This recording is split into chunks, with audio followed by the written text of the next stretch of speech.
Hey guys, so we just finished up the comp class, so now we can actually be in here and talk to you so you can hear me. Pretty big war. I'm sure you'll see some of the highlights that we'll be showing you here.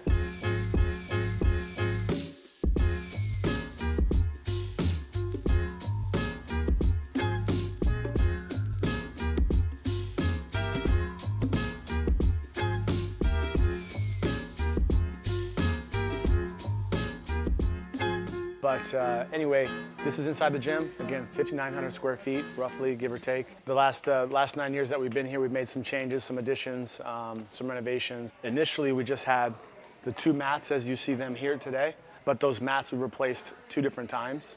Even though it was, tens of thousands of dollars to do the most recent one that we did, we wanted to make sure that it was something that felt good, that was quality, that actually would be a little bit longer lasting, so we invested in that. Right behind you, it used to be a storage area. We are running out of space. And so for me, I didn't like doing private classes or one-on-one classes in front of everybody. I would get stage fright. I still do, even talking to the camera today, right? So we thought of a way to basically create not only more mat space for private sessions, but also for the intro sessions, so that someone who may not be as comfortable, we wanted to make sure we created something that had a little bit more of a private area. So we did that. We've also invested in some gym equipment. It's kind of like a little added bonus that people can just work out and then teach class or whatever after the fact. So again, if anything, I don't know if I would suggest it for every single gym, but I would say it looks good.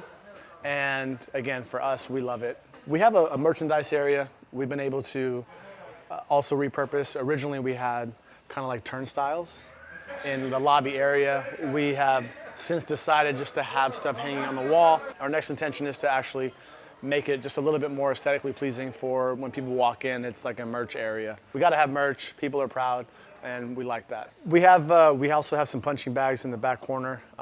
We initially had actually a half of like an MMA cage as well, which we have we have since then taken down because before Johnny and I partnered up at this gym, I think that the intention was, let's have Muay Thai, let's have Jiu-Jitsu, let's have, a boxing class, MMA, because Johnny was a MMA fighter. He's 5-0 professionally, and he liked it. But I think as we started to drill down on the 80-20 rule and started to drill down on what we are, who we are, we're a Jiu-Jitsu academy. And so we took the MMA cage out, but we still have the punching bags. We still do offer Muay Thai, but it's a very, very small sliver. I think we offer roughly 100 classes a week, and maybe 5 to 7 of those classes are Muay Thai. So we have 2 mats here. I think in a perfect world for our next gym, we'll have 3 main mats with 2 to 3 private mat areas. That'll be like the next step for us. Sorry, they're getting rowdy after their comp class. They're dying. They're trying to like get that last piece of energy out.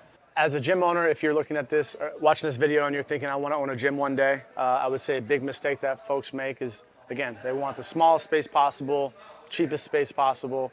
If there's any way you can afford and stretch yourself to get a bigger space to have 2 mats, I think it's critical to do that. If you look at, again, most gyms, they might have a morning class, maybe 1 afternoon class, 1 evening kids class, and 1 adults class. 4 or 5 days a week, I should say 5 days a week, that's 20 classes, maybe 1 class on Saturday, you're looking at 21 classes. We have about 100. So in order to have 100 classes, you need multiple mat spaces. Again, if we were to do this over, we would probably have a little bit less lobby space, a little bit less fitness space, bigger bathrooms, more showers, more private room areas, smaller front desk area. So again, we just learned, and again, over a 9-year period here, that the next move will be that. I think in retrospect, we would have more showers. So at our Alliance São Paulo location, which is the Jardins location, you guys gotta check out that video, me doing a tour with Fabio Gugel. I think that restroom has 14 showers for the men.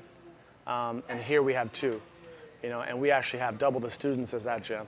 So it's a busy restroom, to say the least. And so I think, again, plumbing is probably one of your most expensive, your biggest costs.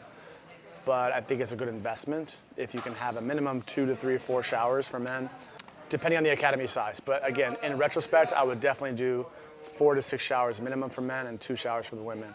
So it doesn't take much to separate yourself. Every dollar you put in, you're gonna get a multiple back out. Again, if we're just talking about the business perspective, that means you should be spending more, right? If you knew for a fact you spend 1 and get 3 back, we would be spending as much as we could up front all day long.